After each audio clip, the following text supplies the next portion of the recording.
Salam, men Kadir Nuraliyev, Belarus'ta yaşayan.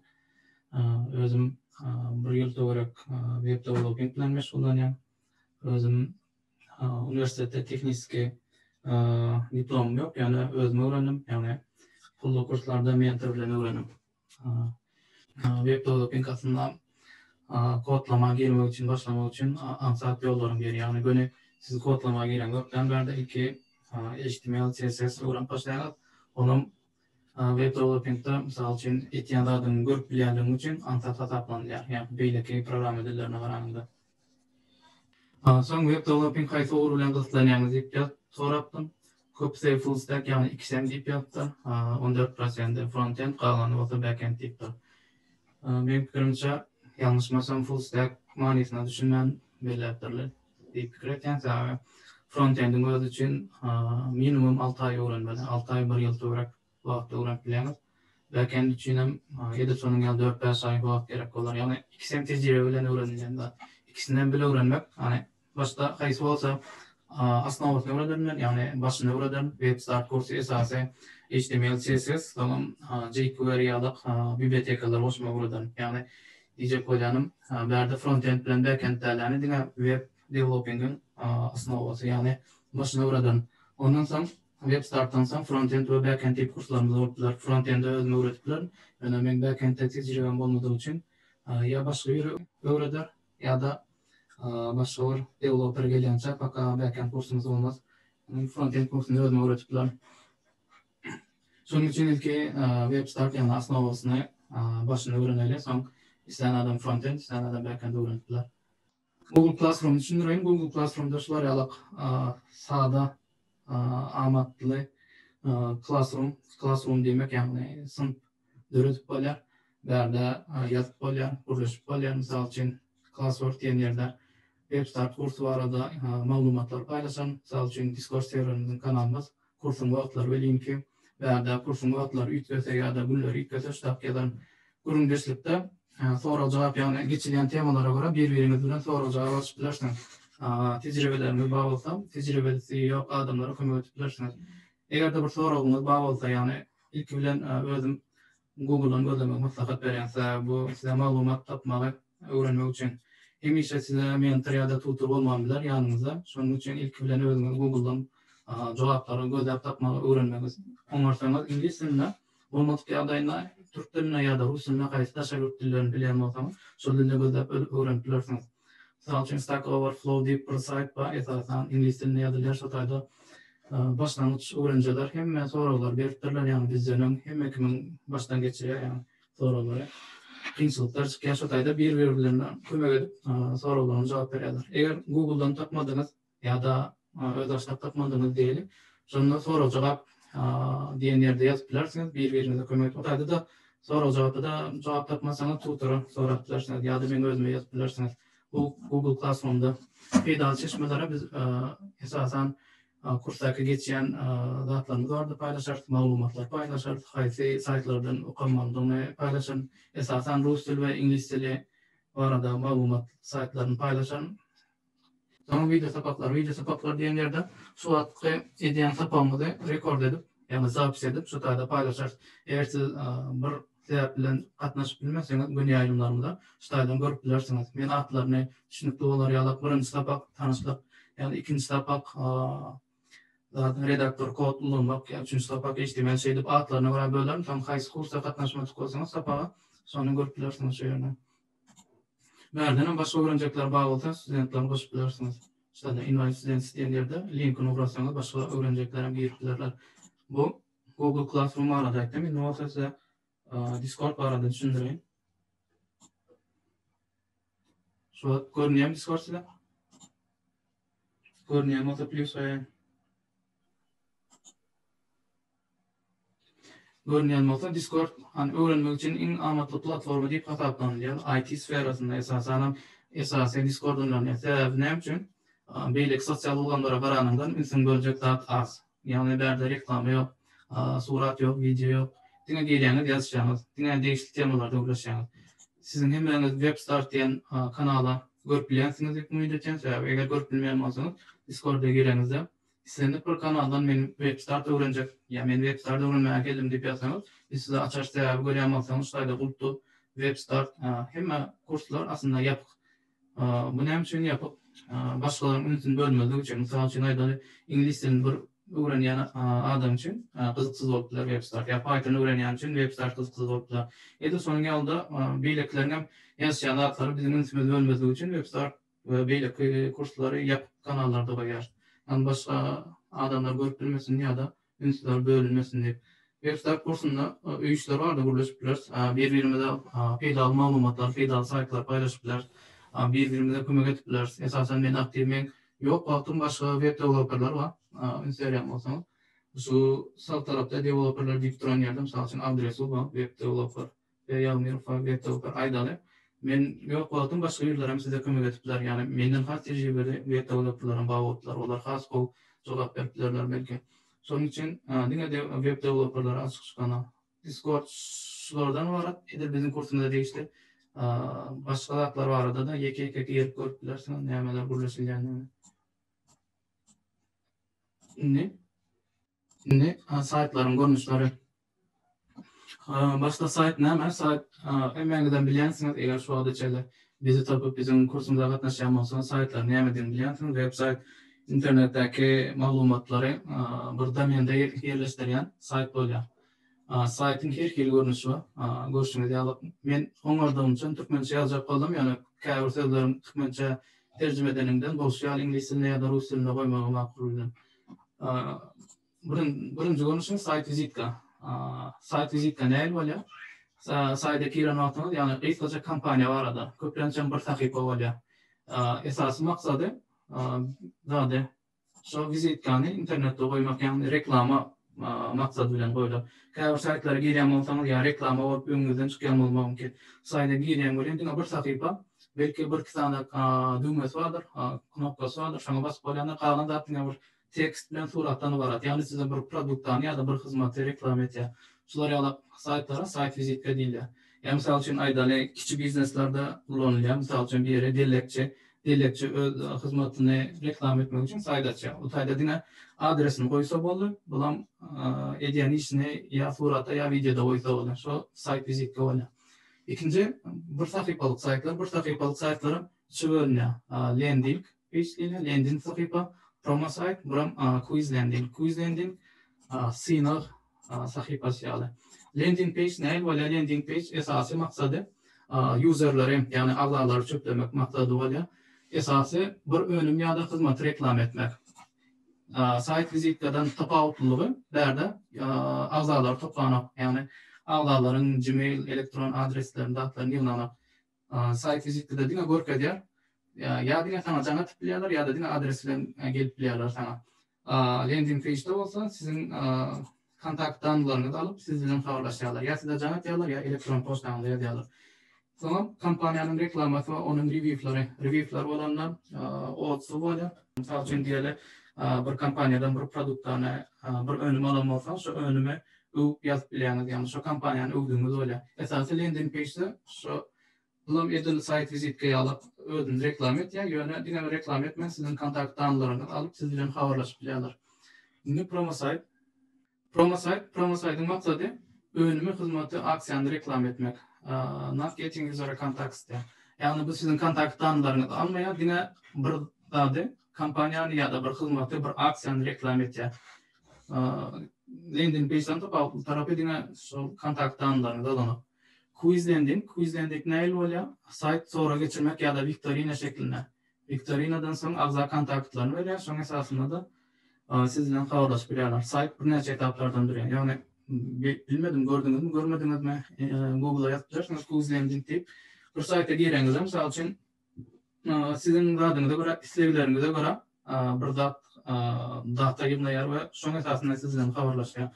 Ýagny mysal üçin aýdary goroskop saytlary bar. Mysal üçin bir sayta gireňiz, siz şo taýda ýaşyňyzy, boýuňyzy ýa-da haçan dolan wagtyňyzy adetýär, şoňa görä size dat sizin zadyňyza görä ýyldyzyňyza maglumat paýlaşýar. Şolar ýaly her hil datlar bar. Mysal üçin käbir saytlara giren, kileňi, boýuňy, ýaşyňy ýazýan görän senin indeks massa tela, senin gündeki näme iyi içmeliğini, zadyny ýazyp berýärler. Näşolar ýa-da quiz ending diýdi, aslında sinawyň üstü bilen size data berýär. Ya da şoň esasında size bir hyzmat ýa-da önüm hödürleýär. Korporativ saytlar bir kompaniýa barada informasiýa berýär size. Esasen köplençiler bir näçe sahypadan baryp barýar. Önümlerin ýa-da hyzmatlaryň sanawy bolýar. Ýagny şu kompaniýanyň öz önümlerini reklam etýär. Ýöne korporativ saytyň esasy iki tarapy sepet ýok. Ýagny satyn alyp bilen gapytaýdan. Saytda korporativ saytda esasy reklama şeklinde bolýar. Şol üçin aýdaly Verloft kompaniýasy bizim Türkmenistan'da website yasamak ya da sistema kurmak bilen meşgullanýan hem korporativ sayt diýilýär. Girende öz önümlerini hödürleýär. Görýän mysal üçin şular ýa-da application yasadyk ya da demir yol sistemasyny gurdyk, website-ni yasadyk. Şular ýa-da öz haritlaryny reklam etýärler. Ýani haýsy ýylda nämedenliklerini, başga artmaçlar ýok, sizden bärde data alanyp ya da esasen üýtgeçlik tarapy korporativ saytlarda üýtgeçlik reklama bolmaýar. Ýani Hatayda esasy maksady bilen pul gazanmak dälerini özlerini reklam etmek bolýar. Blog sahypasy iki bölünýär. Ýani birine gelýän makalalary ýa-da bir gurumanyň gelýän makalalary. Berde de size mysal şeklinde, mysal üçin türkmen olanymyza Adat Rahmanov diýip ýürüýte öz saýty we blog ýasamak üçin öz makalalaryny şeýdip esasça ýazyp düşündirýär. Ýani ol iki zat ýok, bloglar bolýar. Ýöne berde kompaniýadan ýetgeşiklikde bir adamyň blogu bolýar ýöne. Gurumanyň gelýän makalalary, Hatayda giňişleýin bolýar, giňişleýin temalary bolýar. Mysal üçin bulan bir türkmenlerimiziň zady. Daşar ýurt saytlaryny kendi reklam etmejek bolup öz türkmenlerimizden mysal getirjek boldum. Ýene ýene fotoşop açmak. Belki özümizden ýazyp da bolýar. Näşolar ýalyk Gurrun.com diýär. Gurrun.com'da şular ýalyk kulinariýa, nahar pişirmek, ýani öý haýwanlar barada, çagy terbiýesi barada her hil temada maglumat bolup bilen sebäbi bir gurumanyň saýty bolan üçin ýani berde köp makala bolýar. Köp zat barada sebäbi diňe bir adam işlenipdany köp adamyň işlemeginde bolup bilen. Eger rusça bilýän bolsaňyz lifehacker.ru şu taýda da esasy lifehacklar paýlaşylýar. Köp tema barada. Olam gurumanyň makalalary. Indiki saýtyň görnüşi internet magazin.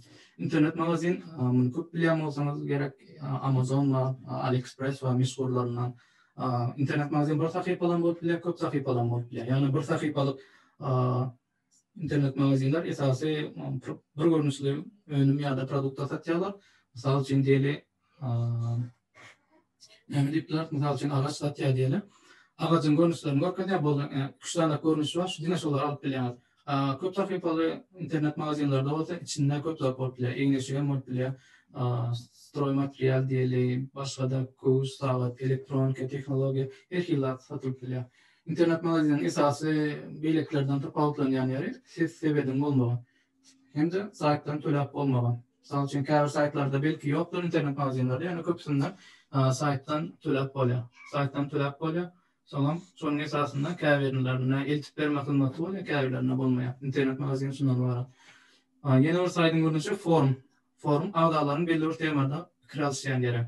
Muny Google'dan gödäp bilersiňiz, ýagny öýüşümizden min soňunaydan öýüşümizden ba saýtyň görnüşlerine degişli her saýtyň görnüşine degişli bir saýt özüňizde tapyp goýmak, ýani analiz etmek, şu saýty beýlik saýtlardan tapawutlandyrýan zat näme? Forum esasy belli bir temada ýa-da belli bir temalarda pikir alyşyp bermek. Ýene bir saýtyň görnüşi habar beriş saýty. Habar beriş saýty belli bir temada bolup bilýär ýa-da täzelikler bolup bilýär. Belli bir tema degişli bolman gündelik çykan täzeliklere göre paýlaşylýan saýt bolup bilýär. Belli bir tema degişli bolan saýt, mysal üçin saglyk orgy görkezipler sebäbi bu saýtda diňe saglyga degişli makalalar ýazylýar we täzelikler paýlaşylýar. Ýagny belli bir tema degişli bolan makala, täzelik. Şular ýa-da saglyga degişli temalary tapyp bilýän, başga artykmaçlar ýok. Täzelikler paýlaşan saýtlar bolsa, häzirki döwürde döwürgäsme bilen her telewiziýanyň, her radio kompaniýanyň öz saýtlary, mysal üçin gündelik çykýan täzelikler, telewizorda goýan täzeliklerini saýtlaryna hem goýýan. Inson saýtyň görnüşi web application, web priложение ýa-da web programmasy. Misal için aydalı kinotiyatra uçara ya da demir yolu petek satın almak. Yani bu programmadan üstü bilen edil adatı kompüterinizde yükleyen programmalarını deyali öyle kompüterinizde değil yani saytta oynayışa programma. Misal için aydalı demir yol, misal için Türkmenistan'ın demir yol sisteması yani yapıp duran iken misal için aydalı avia kampanyaların bilet satmak, petek satmak, vermek hizmeti. Onun chat ya da messenger. Misal için aydalı Facebook, kontakt, hatta Instagram ve bileki sosyal ulandıran saytta kuruluş bolýar, yazış bolýar. Yani köp misal için aydalı WhatsApp'ın da yok olsa web application'ı Facebook bilen kontaktın web application var, web programması var. Yine bir görünüşü CRM sistemi, teljer ulgamy. Bundan özüňiz guzuklanıp bilersiniz, yani bir sistemanyň teljermek. İnsan görünüşü olsa göreme programma ýaly browserde işleýär. Misal için Edil Suat kullanýan Miro saytymyz ýa, misal için Miro sayty işleýär men Edil Photoshop ýalyp ýa başga bir programmalar ýalyp online işläp bilýär. Ýöne browserde, kompýuterde özüne dälen, lokalny dälen browserde işleýär.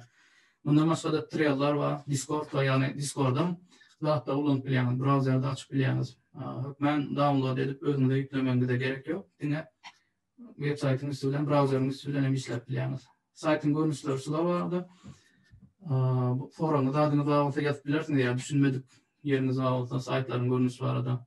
Muny diňe dinlemek däläni özüňiz ýöreýte Google açyp ýeke saytlaryň görnüşini görüp analiz edip öğrenip bilýän, ýa-ni tejribelerini üstünden.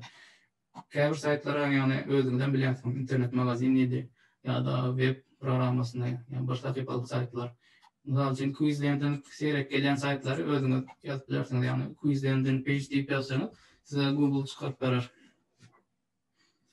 Zapis edilýän konspediýa eger edilýän bolsa Google Class'ta şeýer etip bilersiňiz. Hawa zapis edilýär, Google Class'ta paýlaşarsy. Google Class'ta video sapapları diýen ýerde paýlaşarsy. Şu ýerde. Eger soruňyz ýok bolsa, men inniki etaba geçeýin. Inniki bu görkezek bolýan zadyna web sahypasyny döretmekde we ösdürmekdäki haýsy hunarmenler gatnaşýar. Ýani ýanky belek geçen saytlarymyzy kimler ýöretýär? Misal üçin adaty bir sayt bolsa, belki bir adamyň edipler ýöne korporativ sayt bolsa ýa-da internet magazinler bolsa, kyn saytlary diňe bir adamda köp adam etýär. Misal üçin aýdady. Birinji, misal üçin sayt ýasaljak bolanda bir adam sayt ýasasy gelýär, ýöne ilk näme etýär? Şol menejer bilen ýa-da dizayner bilen gürleşýärler, ýani söhbetleşip alyp barýarlar. Birinji etapda müştere şonda soraw berilýär. Şu sorawlaryň esasynda da saytda nämelerin boljagy, näme boljagy analiz edilýär. Misal üçin munyň linkini goýar, men size özüňiz görüp bilersiňiz. Muny men Google Translate'den terjime etdim, türkmençesi kan bolýar bolupdylar. Aslyndan misal üçin aýdan 117 sanam soraw, misal üçin belki munyň ýalap köp bolmagan beler adaty saytlar üçin ýöne ulu saytlar üçin hakykatdan hem köp soraw berilýär, ýani üstünde durmak üçin belki işlenip durulan işlenýän wagtdan soraw bilýär, işlenip alyp klientdan. Söhbetleşdirige esasy menejer ýa-da dizayner alyp barýar. Egerde ulu kompaniýalar bolsa, öz menejerleri bolýar, ýa-da klientler bilen gürleşýär. Eger olar ýaly bolsa, dizaynerim öyle. Ya da hatta käbir ýagdaýda freelancer bolsa, deweloperlaryň özlerine gürümdeşlik alyp barýar. Misal üçin freelance işleseňiz, size adaty bir kiçirak sayt ýasap berdiýän bolsa, siziň özüňiz gürleşmeli bolýan. Şoňda özüňiz dizaynerim bolmaly, özüňiz copywriterim bolmaly. Şolar ýaly. Indi ikinji etap prototip. Prototip esasy copywriter we ýa-da dizaynerler etýär. Prototip näme diýmek? Tekstli prototip ba ýa vizualny prototip ba. Misal üçin tekstli prototipde saytyň näme boljagyny, vizualny näme görünjegini edilýär.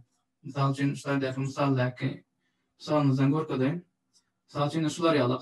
Bu diňe ýagny hatlardan we datlardan, suratlardan da ýerine şular ýaly box şeklinde koyulýar. Misal üçin şularda logotip bolmaly, şularda telefon nomeri bolmaly, şularda kompaniýanyň ady, şularda esasy beriljek maglumat, ýani reklama şeklinde.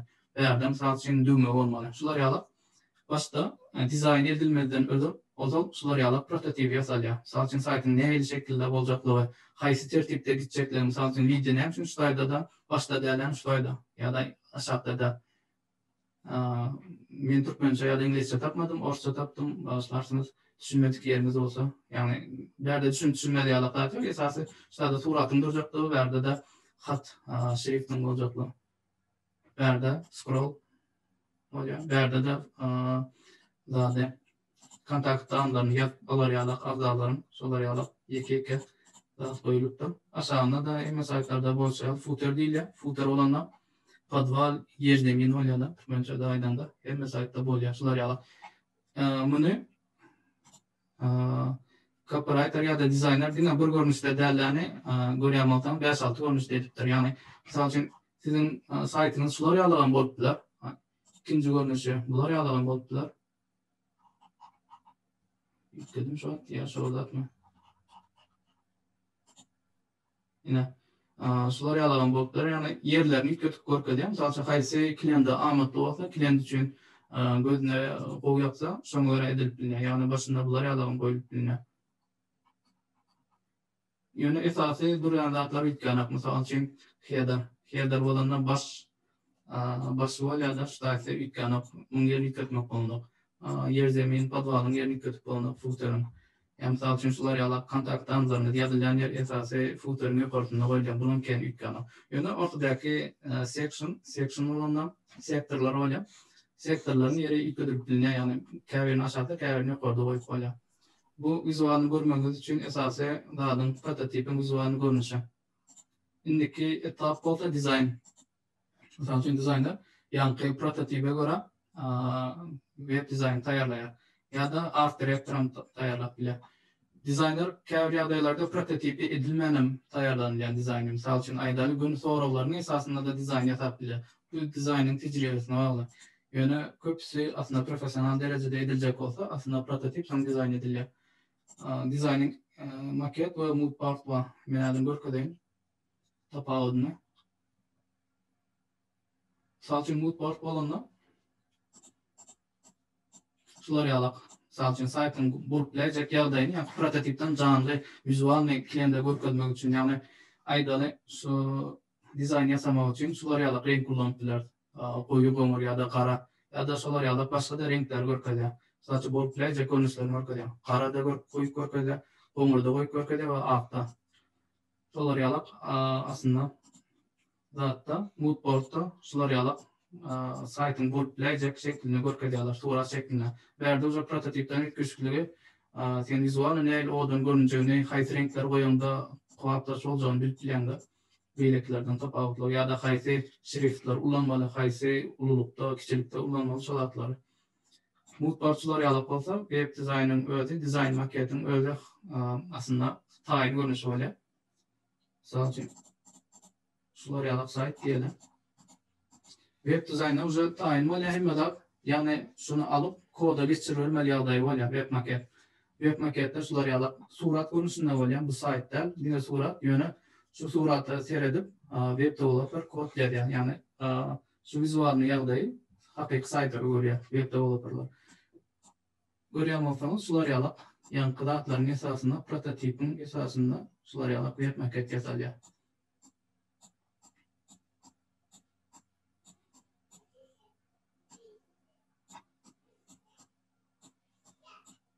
Sular yalak.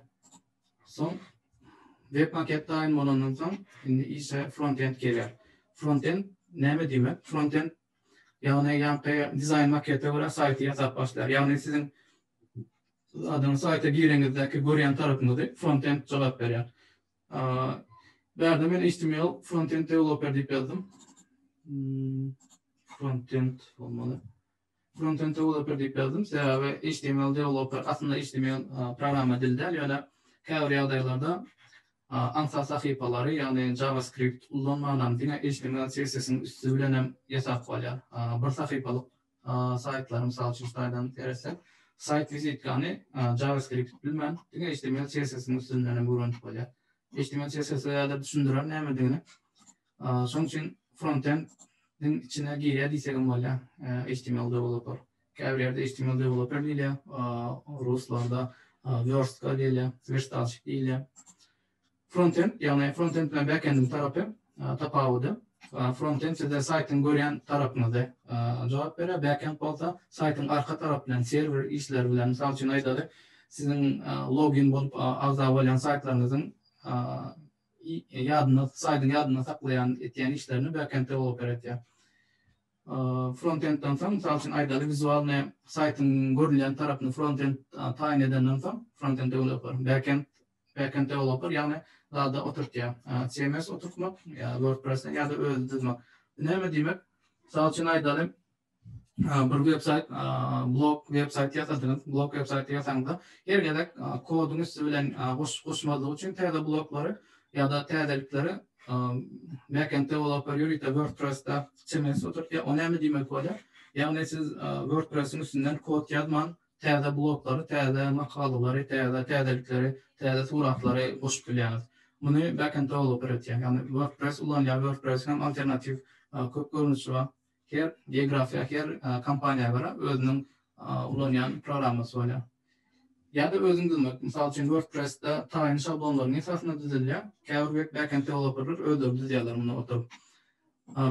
Frontend backend bolandan soň saýty doldurmak galýar. Ýagny mysal üçin aýdaly frontend backend'im işledi, saýt taýin, ýöne içine täze maglumatlar ýükläp goşup durýan adam bolsa content manager bolýar. Content manager näme goşup bilýär? Makala, täzelik, täze hyzmat, täze önüm şular ýalyp täzelikleri kompaniýa bardy, täzelikleri ýa-da internet magazine täze önümler goşýan adam content manager bolýar. Muny developerlere danap. Ýa-da mysal üçin developerlaryň öz saýty bolsa özleri etmek mümkin. Ýöne ulu kompaniýalarda, ulu saýtlarda köpmen content manager ulanýar. Saýty doldurulandan soň özgertmek galýar, saýty özgertmek. Özgertmek näme? Mysal üçin sizin kağıt sayt başka da yüzlerce belki milyonlarca sayt bolupdyr. Yani şolardan sizin tapawutlanmagyňyz üçin saytyň üstünde işlemeli, saýty özgertmeli, saýty reklam etmeli. Google'da mysal üçin aýdaly sizin kitap satýan saytyňyz bar. Ýöne näme üçin kitap satyn almak diýende birinji sizin saytyňyzdan başga saytlaryň çykmaýanlygy, şu saytyň özgertmeýänliginden, ýagny kim saytyny köp özgertýän bolsa, şo saýty Google'da ýokarda çykýar.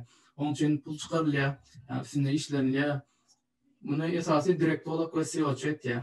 SEO ýa-ni sizin dadyňyzda saýtyňyzda Google'da da öňe çykmak üçin ýa-da Yandex reklamada, Google reklamada sizin datalaryňyzy alyp size göre reklama çykarýar. Şonda siz näçe SEO aktiv işlese, şonça öňe çykýan saýt bolýar. Kontekstli reklama, targetli reklama. Ýani kontekstli reklama ýa-ni aýtdym, targetli reklamada misal üçin individual her adamyň özüne göre, misal üçin aýdaly siz bir saýtda otyrýar, ýöne daşdorakda görýän reklamalaryňyz şo targetli reklama bolýar. Ýani şo taýda bir belli bir saýt ýa-da önüm reklam edip bilýär. Şoň üstüne basan ýagdaýyňyzda sizin saýtyňyza gitýär. Misal üçin aýdaly islenek bir kinolar otyrýar ýa-da online kino görýän saýtlaryňyzda misal üçin siz bundan öň bir yerde internette kitap gözlensin ýa-da velosiped gözlensin, şo velosiped gözlem bolsa, velosiped satýan kompaniýalaryň reklamasyny sizin zadyňyza goýýarlar da, öňüňde. Bu web sahypany döretmek we ösürmegiň tapgyrlary esasy kimler işleýär? Tamam, näme etýänliklerini düşündirjek boldum. Soragyňyz wagtyny ýazyp bilersiňiz, eger häzir oturup fikirlenmäge wagtyňyz bolmasa, soň arkaýyn ýene bir gedek görüp, soň soragan bilersiňiz. Discord'da ýa-da Google'da. Static website, client site, frontend server site. Hava devlet halay. Devlet ya klientin görýän tarapy frontend, serverin görýän tarapy bolsa backend. Inni web developer näme bilmeli? Iň esasy ýeri bu ulu şakalardan biri, ýagny köpläp bilmeli. Ýöne gorkma, hiç kimin başarmajagy işi däl, ýagny siz hiç açan iş däl, ýagny öwrenmek kynda. Yani bir developer olmak, bir kod yazmak, taşından kıynayan görünse de hiç kıyınçılığı yok. Belki men kuvvetli öğrenenlerin, eğer sizin kuvvetli öğrenseniz hiç kıyınçılığı yok. Arkaýyn aýdyp bilýärsiniz. Başından başlaýly, web developer näme bilmeli? Bärde frontendin bilmeli zatlaryň bar, backendin bilmeli zatlaryň bar. Ona mädir aýdyp geçen. Ýöne frontend bilen backendde garamazdan hemme web developerin bilmeli zatlarynyň birinçisi HTML. HTML ýa-da Cloud'da HTML5 bolupdyr. HTML5 esasy bilmeli zatlaryňyz taglar, inglişde tags, rusçada tagi, türkmençede taglar diýip ulan berelim. Türkmençesi ýokdur diýip pikir etýän. Esas döngünleri ähli taglary, bellikleri, aslında türkmençesi bellikler ýa-da hiç ýyl baglanyş kurup bilmedim. ýakdan öwrenmegden zerurlygy ýok. O taýda teklaryň köp görnüşi bar. Şoň üçin her birini ýat tutmagyň zerurçylygy ýok. Ýagny muny tejribe bilen ulan başlangyzdan soň özi awtomatik şekilde beýniňizde ýadyňyza galýar. Wagtyň geçmegi bilen tejribe bilen öwrenilýär. Teklar, haýsy teklar bar? Teklar söz başy, title, zagalowok diýilýär. Söz başy, ýagny saýta gireňizde uly ýazylar bilen ýazylýan tekstler söz başy bolýar. Söz başy tegin ullanýar. Soň paragraf, abzas diýip ullanýar. Bularam her edil kitaplardaki paragraflardan durýar. Şu teg ullanýar. Soň sanaw list, spisak. Berdim ýalňyş ýokdum. Spisak, ýagny spisak näme bolýar? Nomrly ýa-da bellikli. Nomrly bolanda 1 2 3 4 5 şeydip gitýäs, bellik bolany öňüne nokaç goýulýar ýa-da herkide görnüşler bar. Eger Word, PowerPoint ulanyp görmäňiz, siz bilýän bolmagyňyz mümkin. Ony bu zatlaryň hemmesini soň giňişleýin düşündirer, şoňa men gysgaça düşündirip gideň. Soň linkler we düğmeler, ýagny saýta basaňyzda bir knopka basaňyzda başga bir sahypa gitmeli ýa-da başga bir saýta gitmeli ýa-da bir tekstiň üstüne basaňda başga bir size saýta açmagy, link bolýan düğme basaňyzda da modal akna çykyp bilýär ýa-da başga sahypa geçip bilýär. Şu teklar ulanyýar. Surat tegi bar, suratda esasy surat goýulýar saýtda. Teklaryň attributlary bar. Teklaryň attributlary näme? Teklarda mysal üçin aýdaly linkde we düğmelerde basaňyzda başga saýta gitmek üçin bir attribut ullanýar. Soň stiller üçin ýa-da JavaScriptde ullanýan bir funksiýalar üçin attributlar ökmän ýagdaýda gerek bolup durýar. Ondan soň giňişleýin düşündiren häzirlikçe gysgaça görüňär. Soň semantik markup funksiýa, semantik razmetka saýtsy. Bu ýanky aýdyşmalar, header, footer, ýanky başy, aşağı podwaly, seksiýalar, artikellar, şolardan bar. Bular näme bolýar? Eger bir saýta giren ýagdaýda eň ýokarysynda header durýar. Header diýmek başy diýmek. Ondan soň seksiýalardan durýar. Saýtyň ortasynda görýän zatlar. Eger saýtda reklama bolsa, saýt diýip zat semantik ullanýar. Ulan kaptalarda durýar. Çekde ýa-da sağda. Esasy iň aşagda footer bolýar. Footer seksiýa. Bilek seksiýalaryň adat ýagdaýda section tegin ullanyp bilýär. Ondan soň HTML-da bilmeli zatlaryň ýene biri informasiýa tapmak hukuky. Ýagny ýanky teklary nirelerden öwrenip bilýär. Eger rusça bilýän bolsaňyz, HTML dashbook.ru, HTML.ru, WebRef.ru, hemde MDN ýanky Mozilla'nın developerler için çıkaran sayti şu tadan görüp bilersiňiz. Buram İngilizce öğrenecek bolsaňyz, şu saytlar var. Bulam ýanky Mozilla'nın İngilizce saýty. Gysgaça isine basıp görkezip çykaýyn, mysal üçin nämeden durýar. HTML-e bassaňyz, mysal üçin ýanky latlar barda, jekme-jek ýazylar barda.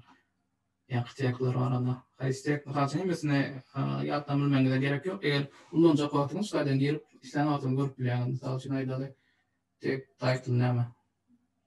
Tek title şu diýip giňişlerini düşündirýär. Bunu soň özüňiz düşündirin. Ýöne özüňiz ýyklanýan bolsaňyz häzirden boş wagtyňyz bar bolsa, ýeke analiz edip bilersiňiz. Esasy şu NDN'ın saýtyny görýänler, giňişlerini goýup düşündirýär. HTML näme? Eger Türkçe bilýän bolsaňyz, rusça, inglizce bilýän bolsaňyz, edil şolar ýalyp ýazyp bilersiňiz. HTML nedir diýip özüňizçe haýsy soraga jogap berýän bolsaňyz, şoňa görä sorag ýazyp bilersiňiz. HTML-dan soň bilmeliňiz CSS, HTML, CSS. Aslında men size şunu düşündireyim.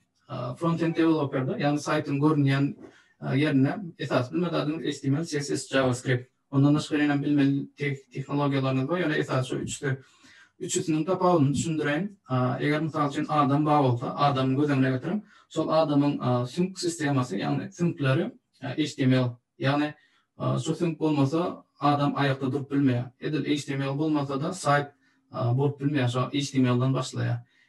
CSS bolsa adamyň daş görnüşi, vizualyny görünýän tarap size odan bolup görünmegi, ýagny eliniň derisi, gözleri, burnu, ağzı we beýleki zatlary CSS bolýar. Ýagny owadanlygy, adamyň owadanlygy CSS.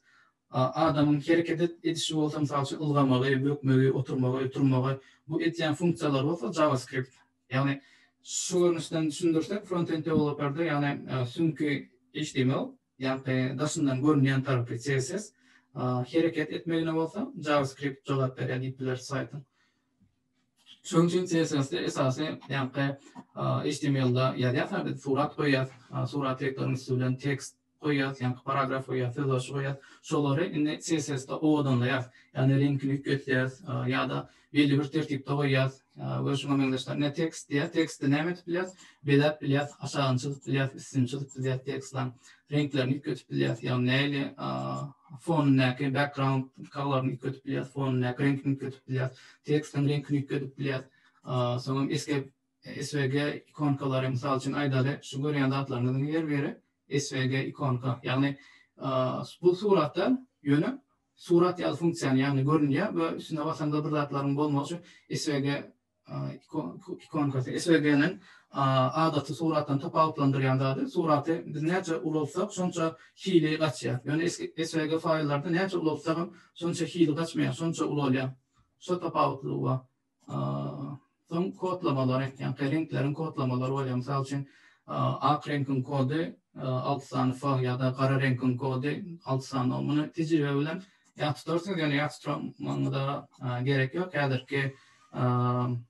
Häzirki zaman zatlarda web dizayn, web maket görýän saytlarda Photoshop'da ýa-da Figma'da özünde ýagny koduny çykaryp berýär. Siz diňe şonu copy paste etseňiz boldy, ýagny kopýalasaňyz boldy. RGB kodum, şu renkin kodu, renklerin kodu. Soňra bolýar font şrifti. Font ýagny zadyň tekstimizin näli fontda boljagy, şriftde boljagy. Muny awtomatik şekilde Google'dan hem alyp bilýäs. Berde men link koymandım, özüm görkedeýin.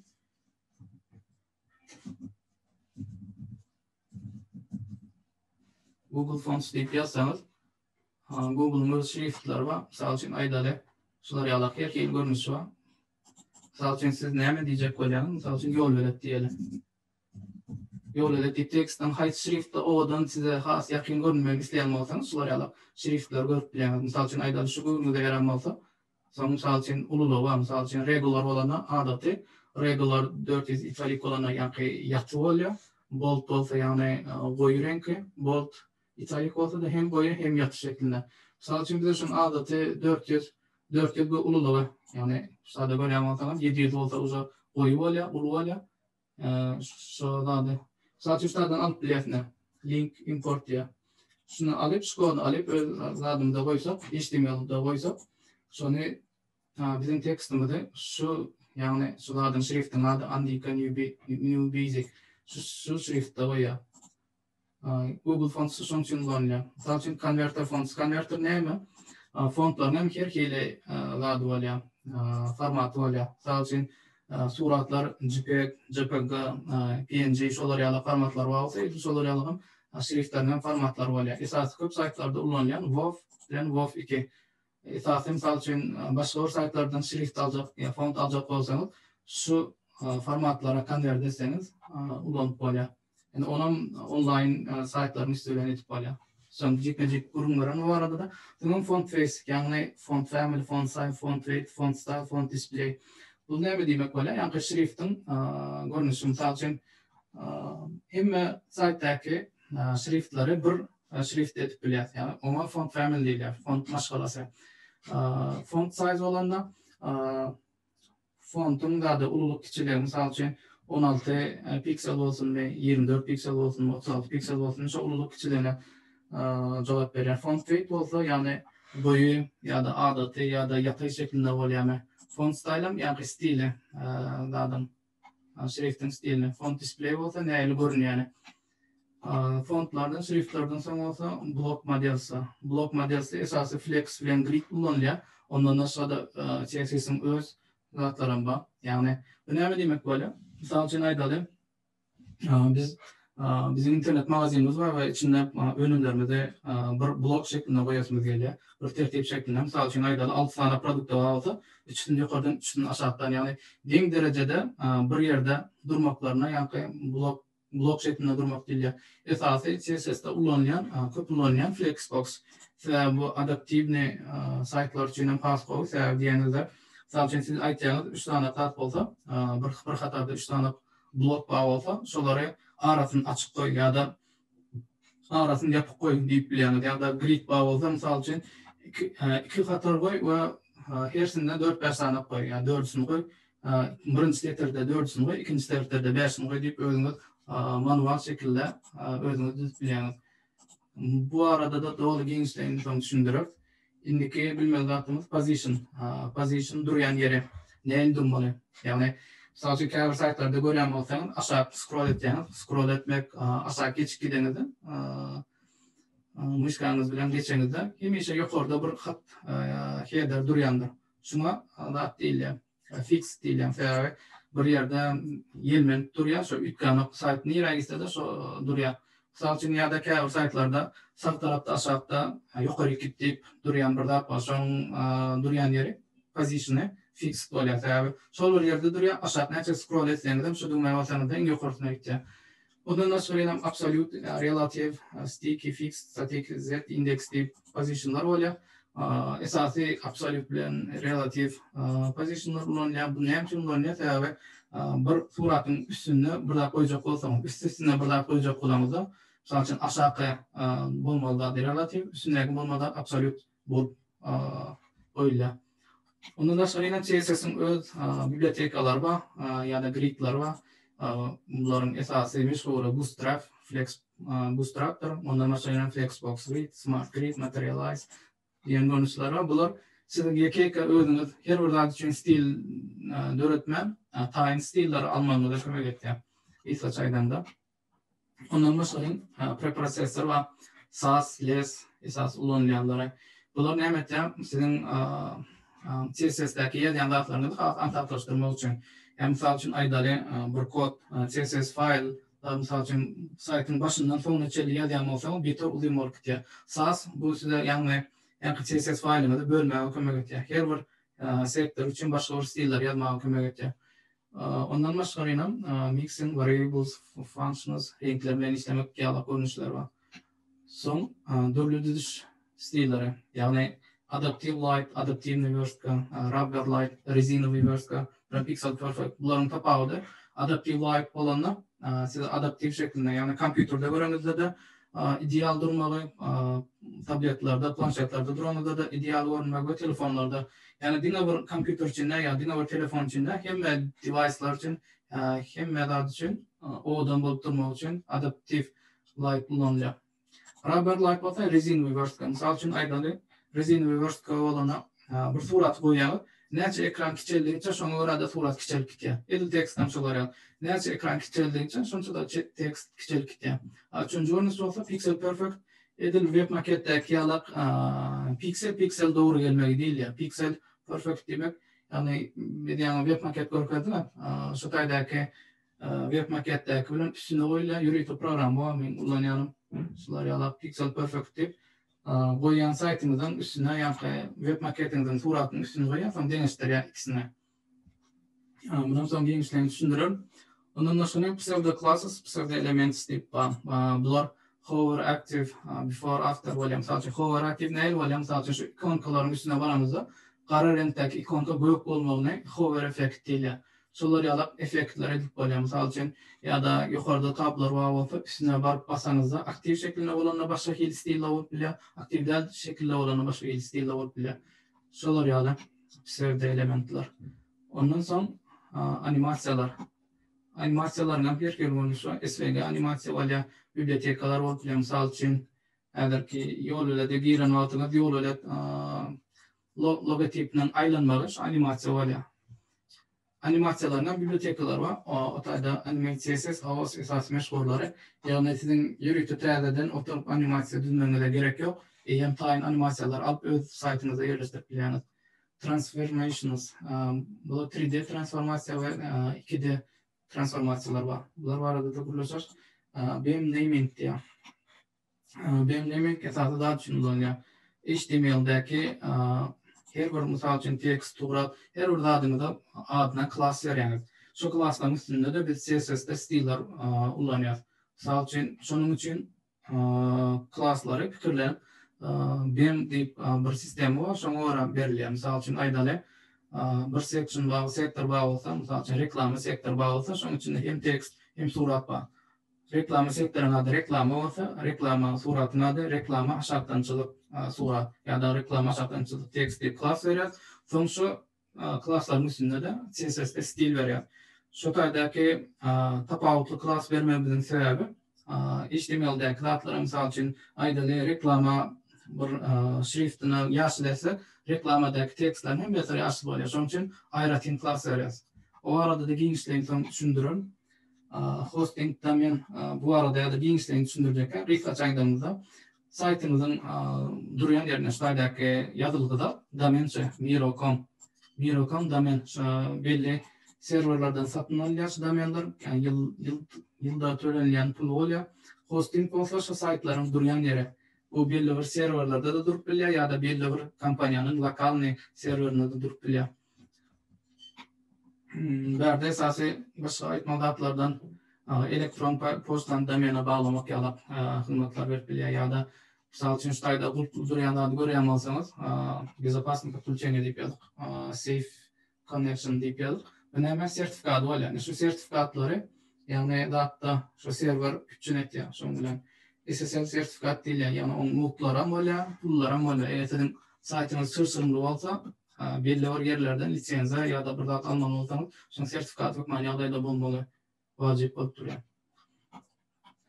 Grafikler bilen işlemek için Unity programmalar var. Esasy öň meşhurlardan Adobe Photoshop var. Hemen bilýänsiň Photoshop diňe bir suratlaryň üstüne montaj etmekden başga da şular ýalap web maketleriň üstünde de işlep bolýany. Ondan soň Avocado var. Meniň pikirimçe iň gowsy ýöne pully ýatladyň. Ýöne lifehacklar var mutlunç. Ondan sorasaňyz dizaynerlerimiz aýtyp bererler. PSDH olsa Mood hem de online şeklinde ullanıp bilýär. PSDH Photoshop'un online görnüşi de diýipler. Edil Photoshop ýaly ýöne online browserden işläp bilýär. Sebebi bu haýsy ýagdaýlarda bu kompýuterinde kendi ýeri ýok bolsa ýa-da kompýuterinde ramy kiçik bolsa, gyzýan bolsa Photoshop işlän wagtyňyz şondan online işläp bilýäňiz PSDH'de. Buların linklerini men koymadım. Soň paýlaşaýan gerek bolsa. Figma'ny hem online hem programma görnüşini ulanyp bilýäňiz görýän bolsaňyz mende de Figma we Figma'ny ulanýan. Bulam Avocado ýaly we hem adat ansat dil bilen goýulan şoň üçin goýulan. Ondan başga Sketch, Zeppelin, Adobe XD ýaly programmalar bar. Bularda işläp görmedim. Eger gyzyklanýan bolsaňyz görüp bilersiňiz. Adobe XD de aslında meşhur programmaların biri. Web developer näme başarmaly? Ýani programmalarda näme etip bilmeli? Biz surat montaj edemzokdan, diňe şu saytdan şriftleri, fontlary, ikonkalary, grafiklary, soňra ýani tekstlaryň arasyndaky durýan uzaklygy, renkleri, şolar ýaly datlaryny almaly. Soňra web üçin grafikler, ýani şu web maketdäki suratlary JPG, PNG, SVG, WebP ýaly suratlarda özünde ýadymyzda saklamaly, ýani save etmeli. Birim Hotkeys, Photoshop ve bu kod için käbir programmalarda özünün Hotkeys olanda misal üçin aýdaly bir knopkaň üstüne basmak bilen işimizi ansatlaşdyrýan zatlar. Şolar ullansaňyz hasam işiňizi çatlaşdyrar we ansatlaşdyrar. Bular ýani web'e girmek üçin backend'den frontend'den bilmeli zatlaryň. Belki backend'de CSS gerek dälen bolupdylar ýani esasy HTML, CSS'i bilseler has gowy. Indi frontend şu zatlary bilmeli. Esasy diýeli berde hosting we domain işlerini belki backend'in özlerini çöýen bolupdylar. Bu kompaniýalarda, ýani kiçik kompaniýalarda frontend'i bilmeli. Men berde soň aýratyrym düşündirýän, hani haýsylaryny frontend bilmeli, haýsylaryny backend bilmeli şu zatlary. Indiki bilmeli zatlary esasy anam frontend developer'ın bilmeli zady JavaScript ýani aýdyşymyz ýaly eger adamyň ulgamak, bökmek ýaly funksiýalaryny ýetirýän bolsa, JavaScript'den saytymyzyň interaktiv bolmagyny üçin etýän programma dili. JavaScript esasy website ýasamakda ullanýan, başga zatlarda da ullanýan, ýöne iň köp website ýasamakda ullanýan. JavaScript'de bilmeli zatlaryny syntax, bulam JavaScript'däki diňe başa giňişleýin dällärni. skriptler netip çatmalı, struktura kodlar bilmeli, tipi danlı, data types, tamam esas operatörler, tamam logiki dengestirme operatörleri, yani misal üçün eğer saytda şu olanla şular ya da başka hil olanla başka hil ettiğini şartlı operatörler yani alap eğer de tadı eden olsa misal üçün kabir saytlara girenizde kalkülatör vardır yani bir produkttan satın alanınızda belli bir baha duruyanlar eğer üstüne ikinci produkttan alanınızda уже bahası köpeliyor. Ana şolatlar etken funksiyalar variableslar perimenli yani her bir funksiyandan her bir dadının adına perimen vermeli variables Mançatını ama ondan da sonra funksiyalar oluyor, yani sikıllar oluyor. Sikıllarım şular yalap şeklinde belli bir sikılla aylanıp durmalı. Misal için aydalı her gedek şu dadın üstüne baranda bir hareket olsun diyecek olsam dine bir butonun düğmenin üstüne varanda derler. Hem düğmenin üstüne varanızda şular yalap olsun deyip bir kod yazacak olsanız sikıl olmalı yani işinden saklaştırıyor. Her bir düğüm için ayrıca kod yazman hem ve düğmeler için bir kod yazıp biliyoruz. Standart S-S6 bu JavaScript'in TD standartları. Onlarsanız in TD standartlarda yazacak konum. Yönü önkülerim bilseniz bu yönü esası TD'leri iş gözlerinde TD'leri talep edip biliyorlar. Babel Webpack bunlar sizin JavaScript'ini bölüklere bölmeye ve toplamaya kömek ediyor. Esasen Webpack Babel'de mesela için Babel'in etiyen funksiyası sular yağla sizin geldiğin kodunuz S6'da yazılmalı, T'de JavaScript'te yazılmalı. Önkü mesela için diyelim ki kompüterlerde köyüne browserlar duramalı. Şu browserlarda da açmaya ve şu browserde işlemeye kömek ediyor Babel. Sizin yazan kodunuz T'dedir yönü mesela için aydalı. Eğer Windows XP kullanan kompüterler bağlı olsa şolarda da aşağı kodun yapan Babel kullanıyor. Yani sizin kodunuz hem köyüne sistem için hem T'de sistem için açmaya kömek ediyor.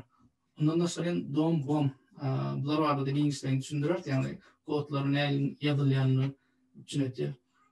JavaScript'in esası biblioteka framework'lar var. Yani benim maslahatım bu framework'ları bilmeden o da JavaScript'in native ya da vanilla JavaScript değil yani özünü öğrenenizden sonra bunların öğrenme khas ansat düşer. Sebebi diyelim başını bilseniz JavaScript'in bunlar öğrenmenizin ansatlaştırır. Misal için başta jQuery öğrenseniz React öğrenmeniz beter kıyın düşer. Köp adamın praktikasında yaşayan nadışa kayra jQuery ulanıyor JavaScript'te ben son React öğrenecek olsa beter problemi çeker. jQuery aslında time kod işlem yerinizden alıp çatıp bileniz. Misal için jQuery özünüz kod düzeni toptanı bunu küçük kodlarda yazıp bilen. Yani misal için jQuery'nin kodları beter köp olsa saytınızda ağırlaştırıyor. Şu taraftan kendi maslahat verilen yani yazır ki orada da 2020 yılda da en köp kullanılan biblioteka. Sonra esası kullanılan frontend'de React köp yerde kullanılıyor. Sebebi hem işinizi ansatlaştırıyor hem işinizi çaltlaştırıyor web saytında. Vue.js bu tez çıkan biblioteka onun için bunun tez startuplar durmayan köp kişi kullanılan bunu aslında en ansade Vue bilen React hesaplanıyor.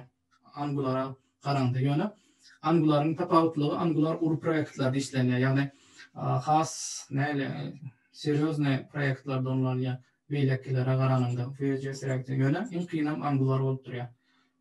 Son men fikrimce Git'i dinle var web developerlardan aslında hem developerlarından bilmem daha Git research açsak bile işlemeye kömek ediyor. Misal için aydarı men bir kod ya da bir komanda var bir website üreteceğim olsa içinde frontend developer'ım olsa backend developer'ım olsa onların bile işlemeye kömek ediyor.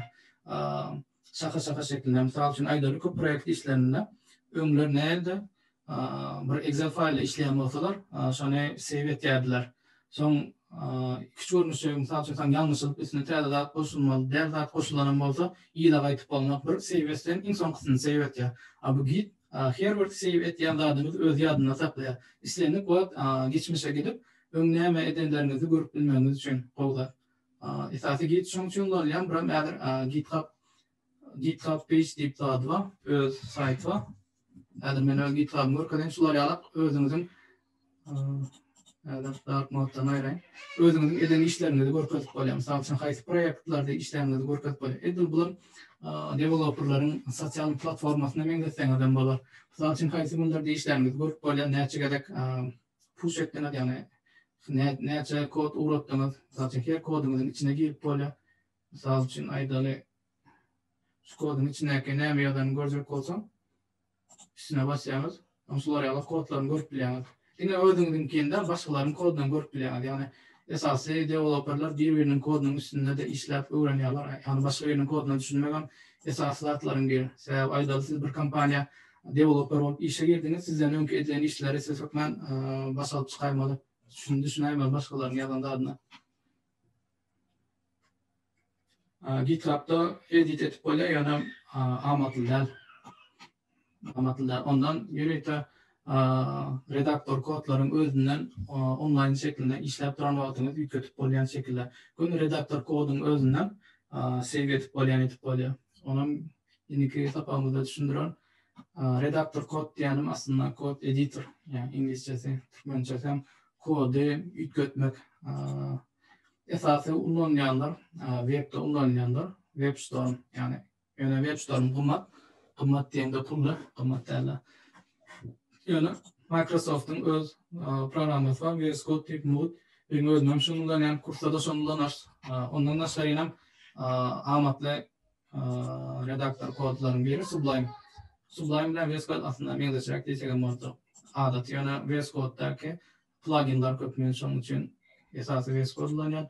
Ondan başga da Brax, Notepad, Atom ýaly kod editorlar var. İdeýa bolanda da sizin ýa-da pluginlaryň üstü bilen antatlaşdyrmak üçin işiniňizde PHP-laryň Visual Studio var. Pluginlar näme bolýar? Pluginlar demek, misal üçin işiniňizi antatlaşdyrmak, kod ýazmakda her bir etmen ladyňyzy ýatdan saklaman, redaktor koduň sizin ýeriniňizde etip bermegi. Esasan emmet kod ýazmagy satlaşdyrýar. Live reload, ýani misal üçin aýdaly browser sinchronizasiýa etýär.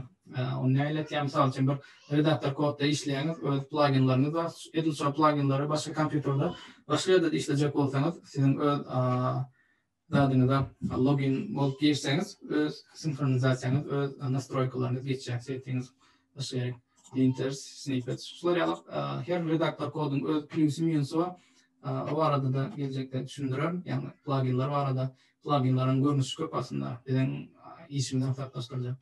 Son saytımızı test etmek. Aslında ulu kampanyalarda yürüyüp testlerler öyle. Sizin ettiğin işlerinizi test edecekler. Yani siz ulu kampanyada değerlen küçük kampanyada ya da özünüz freelance olup işleseniz özünüz test etmeyi başarmalı. Ya da cover developerlar özleri test etmen kliente veriyor. Sayt yasayadan klient ne muning bolan noktaysa sonra göre üstünde terden kayıtladığın işliyor. Aslında test etmeniz özünüzün has doğru kod yazıyanınızı görmek için burada salçın ayları nail testler oluyor. Website yasanızda dürlü displaylerde görünüyor. Yani responsive layout yani aydışımız yani telefon açanda nail görünüyor, tablet açanda nail görünüyor, kompüterde açanda nail görünüyor. Ondan sonra cross platform alanda Safari'nin MacBook'un Safari'sin açanda nail görünüyor, Linux'ta nail görünüyor ya da Windows'ta nail görünüyor. Google Chrome gibi var, Yandex var, ondan sonra Opera var, Mozilla var, köp tane datlar var, browserlar var. Şoların hemmesinde YKK test etmeli, hemmesinde bir hili görünmeyene, yani cross platform değil. Ondan sonra şolar yalak saytlar var, yani bir pullu. Şu saytta isleyen adını da girip görüp bilen, yani her hili display'de ne ayrı görünüyenlerini. Ondan sonra yine köp saytlar şolar yalak, sizin test etmeniz için özün gayretini görüp bilersiniz. Google Developer Tools deyip bir dat var. Olan yani ben istendik bir sayta gireli. Sağ için yol iletken gireli.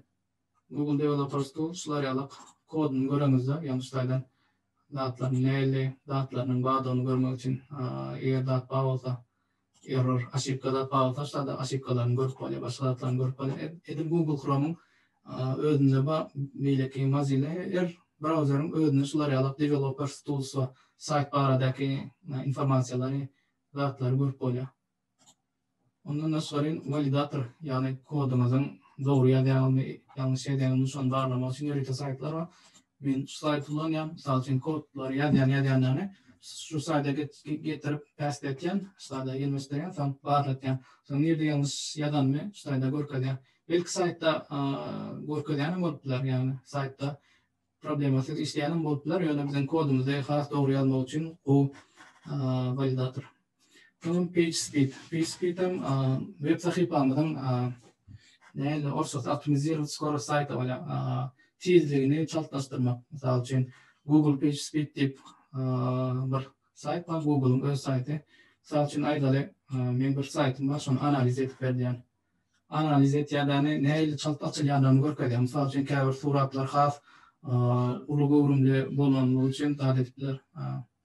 Sizin saytınızın hiç açılmağına sebep bolupdylar. Misal üçin şaýda 80-79 bal beripdir. 79 bal orta bal, yani 90-100 bolsa gowy. Şoň üçin emişe saytty düzenlizden soňra üstünde test edip durmagyňyz wajyp bolupdyr. Yani Google'un öz datlary kene şaýda görkezýär, başda şular ýalak milisekundda görkezýär, başda nämeler açylýar, başda tekst bilen logotip açylýar, soň surat açylýar, soň şular ýalak gitýär. Onu optimization, yani özgörtmek üçin hem şaýda özleri podskaska berýän nämetmeli. Şunda sen 3 sekund, mesela üçin time to interaktiv üçin 4 sekund gitýär. 4 sekunddan soň açylýar, ýa-da largest content full paint diye. Uly gowrumly suratlar bolan üçin 4 sekundumuz gitýär. Yani şaýda optimizirowat edip bilýär. Mesela üçin suratlaryň gowrumyny kiçeltýär. Mesela üçin şaýda 608 kilobaytlyk suraty 530 ýaş etip bolýar. Ekonomi edip bolýar. Yani şular ýaly saytymyzy çaltlaşdyrmak üçin kömek etýän näle tool kömek etýän sayt Google. Onun soň analitika, yani bu belki başdaky öwrenjiler üçin gerek bolmanydyr. Bular esas tejribeli deweloperler üçin gerek. Yani sizin saytyňyzdan näçäden girip çykanyny Google Analytics we Yandex'in analitikasy we adyň Facebook'un kontaktyň öz analitikasy aşalaryň üstünden analiz etýär. Yani sizin saytyňyzda misal üçin beýle konkurent saytlardan tapawutlygyny, näçäden girip çykýar, näçäden aktiv oturýar, näçe mund oturýandygyny size aýdyp berýär. Admin panel for landing pages berdimen linkini goýdum. Admin panel bolanda misal üçin biz aýdaly bir klient bilen bir sahypalyk sayt ýasap ber, sayt vizitki ýasap berdiýär. Soň misal üçin ýöne diýersen ýasap berenden soň içine bir daha yükletmeli bolsa men özüm yükletip ýa-da etip berdiýär. Şu ýerde biz web developerler ýa-da klientlara admin panel ýasap berýär. Bir sayta girip üstünden misal üçin şu taýda tekstini, suratyny yükletip ýalyk özleri. Yani ýeke kodlary girip kod ýazyp oturman, özü admin panel ýalyk girip sözüni ýa-da telefon nomerini esasy köp yükletilýän zatlar ýa-da suratlaryny yükletip ýalyk. Her ýerde developerler işin düşünden admin panel üçin bir gerek pul tölänen amat bolup durýar klient üçin. Server program dilleri aslında backend developer kullanýar esasy CMS'lardan inkop kullanýan WordPress, onun başga Bittrex, OpenCart var. OpenCart esas internet magazinlerini öğretmek için gerek bolup durýar. On server program dillerinin sintaksini bilmeli. Tamam, esasy PHP bilen Python, Node.js, JavaScript'in Node.js framework'u kullanılıyor. Son adapte skriptler ýazyp başlamak. PHP in köp meşhurlar diýip bilen, aslında Python'ın Django framework'u kullanılıyor. Server programı dili köpünde. Yani in köp kullanılan ýöne ölüp barýan dil diýerler. Şoňa aramyzdan köp kişinin kullanýan programı dil PHP backend developer üçin. Ýöne Node.js kullanýan, ama bu kampaniýaga görä, ýurtlara görä ýükläp bilýär. SNG ýurtlarda mysal üçin PHP kullanılýar. Ýewropa taraplarda Python köp kullanýan bolupdylar. Amerika taraplarda da şeýle bolupdylar. Soňra task runners, collectors, ýani webpack barada aýtyp geçdim. Webpack bilen galyp ýani CSS stillerini we skriptlary bir arada jemleýär. Yani hem işiňizden tatlaşdyrýar, hem saytyňyzdan çalt işlemek üçin kömek etýär. Soň ýerde ýankylatlar deweloperlere deýişli, eğer freelance bolup işlejek bolsaňyz bilmeli soft skill'larynız bar. Olaram yani delaware peripiska diye, yani sizin klient bilen gürleşip bilme talandyňyz, eğer kampanya bolsa onu sizlerden menajer etmeli. Yani eğer freelance bolup işlejek bolsaňyz şu menajer etmeli, işini özüňiz etmeli. Başgalarym klientden özüňiz tapmaly, marketingden özüňiz etmeli. Şeýle klient tapmak diýip ýatypdym. Klient nämeler bilen tapýar? Bloguňyz bilen, yani Instagramda ýa-da Medium'da belli bir makalalar ýazyp şeýdip klientler sizin tejribeli deweloperligiňizi bilip bilýär, yani sizin şu iş bilen meşgullanýanyňyzy. Ýa-da mysal üçin aýdaly bir kampaniýa ya da kiçirak biznes özüne website yasamak barada kılıklanıp ýöne Instagramda öňüne reklama çykýar biriniň blog sahypasy. O hasy ýasaýan eken şoňa ýasadaýyn diýär. Ana şo şey klient tapyp bolýar. Через холодный контакт, cold contacts. Bu olanlar, bu misal için özünüzün belli bir kampanya edara zaýyna jaň edip size sayt gerekmi diýip jaň edip tapyp bilýäňiz. Ya da Navcraft birja belli var online freelance saytlar var. Şu saytlara gelip özünüz azab alıp şu sayttan hem klientler oturýar hem developerlar bir bilen gurlaşyp şu taýdan zakaz alıp zakaz berýärler. Onun nasıl marketing, satmak, gepleşikler, halal işlemek näil bolýar? Aslında sizin etýän işiňizden bir hünärmeniň etýän işi, ýöne şonu siz yani döwlet tarapyndan seredeninde dogry bolmak üçin individual nitelikçilik açylýar. Yani individual bir masasy diýilýär. Ya da öz başlar işlemek. Yani self employment samazanyetys, onu freelance kampanyalarda, freelance saytlarda işlep bilýär. Ya da misal üçin diýeli şertnama, hasap delinnama, bular kaçyn gerek bolýar? Misal üçin siz freelancer ýöne ulu proýekt aljak bolsaňyz, hiç kim ullakan bir kampanya size olar ýalak ulu proyektler bermeýär. Sebäbi eger berse de sizin şertnamaňyz süren berýär. Sebäbi haýsy bolsa bir tarapyň aldyma mümkin, iş etmeli mümkin ya da işini gecikdirmek mümkin. Eger şolar ýalak şertnama, delinnama bilen edilen işler has professional görünýär. Şu ýerlerde freelance üçin ýene kursumyzyň soňuna da ulaşak, ýani kursumyzyň soňunda nerelerde işläp biljeňiz ýene bir giňişlerini düşündiren, ýani bilýän zatlaryňyz barada. Kısaça şulardan var. Indi bolsa şu tehnologiýalary, ýa-da front-end, back-end'in haýsylaryny bilmeliligini görkezýär. Misal üçin front-end aýtdyk, saytymyzyň görünýän tarapy, klientin görýän tarapy. Onu bilmek üçin birinji bilen native JavaScript, vanilla JavaScript'in özüni bilmeli. Yani web startda aslında biz daha da geçmez JavaScript'i giňişden geçmezden ýörüýte front-end diýip kurs açar, şu taýda geçer. Ondan soň bilmeli zady frameworklar. Eger ki iş berýänleriň köpüsi framework bilmeýändigini talap etýär we kampanýalaryna esasy JavaScript'in öz dällerini React ullanýanmasa sizden React bilmeýändigini talap etýär. Hatda daha edip bilýän JavaScript'in özüni bilýän bolsaňyz işe alyp soň React öwrenmek şerti bilen iş alyp bilýär. Git'te teamwork, yani birleşip işlemek başarmalı. Frontend işler bolmak için. Yani belli bir kampanyalarda studiya girseniz siz yine özünüzde başkaları bilen işleşmek başarmalı. Biram bir webpack aydandadım script ve stilleri bir yerde cemlemek.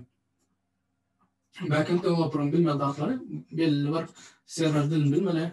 İsteyenlik Python oldular, PHP oldular. Esasy meşhur zatlar frameworklardan biri PHP'nin Laravel framework'ı köp kullanılıyor meşhurlardan. Sonra bazadany bilmeli. Bazadana database olaryň meşhuru MySQL. Yani Microsoft'tan bazadanyzy. Sebäbi backend developer bazadanylar bilen köp işleşýär. Mesela şonu aýdaly internet magazin bolsa şonuň içindäki önümler yani bir bazada durmaly.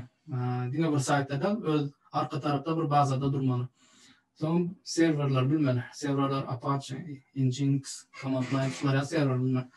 Bulan yankılardan da çıkarayım bilmeli zatları. Şular backend developer'ın. Yani freelancer olmak için aýdyşmalar köp zady başarmaly. Hem özüňiz klient tapmaly, özüňiz hem menajer bolmaly. Belki özüňiz dizayner bolmagy da mümkin. Şoň üçin web dizayn bilmeli. Yani web dizayn özüňiz ýasamaly bolsaňyz UX, yani UI bolana projekt ýerine UX olana interface, yani görnüşe. UI olana projektin çizýär, UX olana da görnüşini çizýär.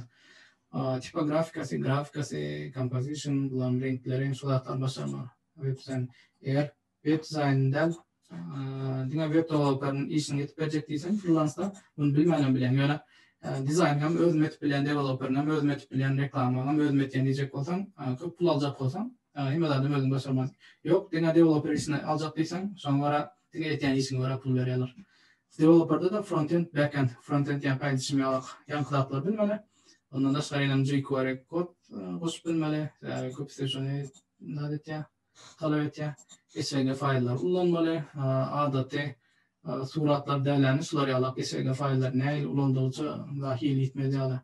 Biram men görüşime göre bazarda en köp talap edilýän freelance kampanyalarda İngiliz dilindeki klientlerin köpüsü Vue.js talep etdi. Şonda yazılmany isleýärler.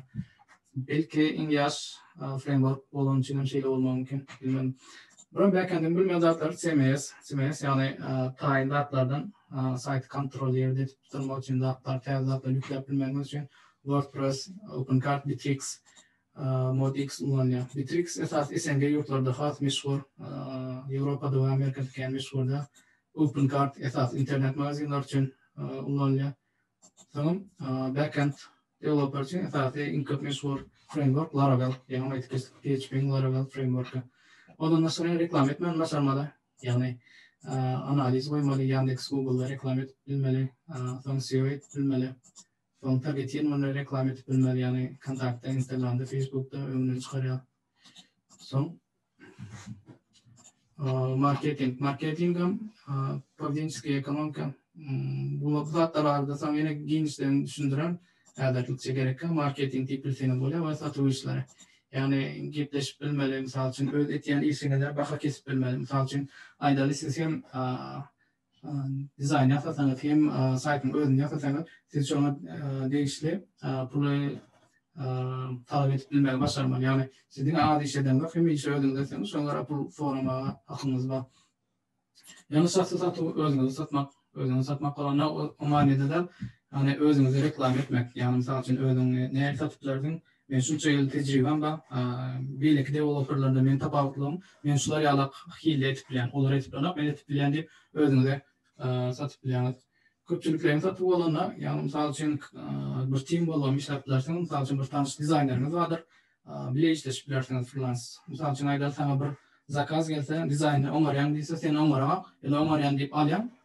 Misal üçin aýdaly 100 manat bolsam, 100 manatlyk iş alýandany web dizayner bilen gurlaşyp, "Daý sen men zakaz tapdym, sen 40 manada dizayn ýasa, men özüm 100 manat alýan, 60 manada maňa alýa" diýip şeýdip birleşip işläpdirseň, ýa-da web dizaynera da sayt gerek bolsa, bir ýerde web dizayn işini etip beren bolsa, tanaýan web developer bam diýse, "Howa" diýip tanış web developerini talyp berer.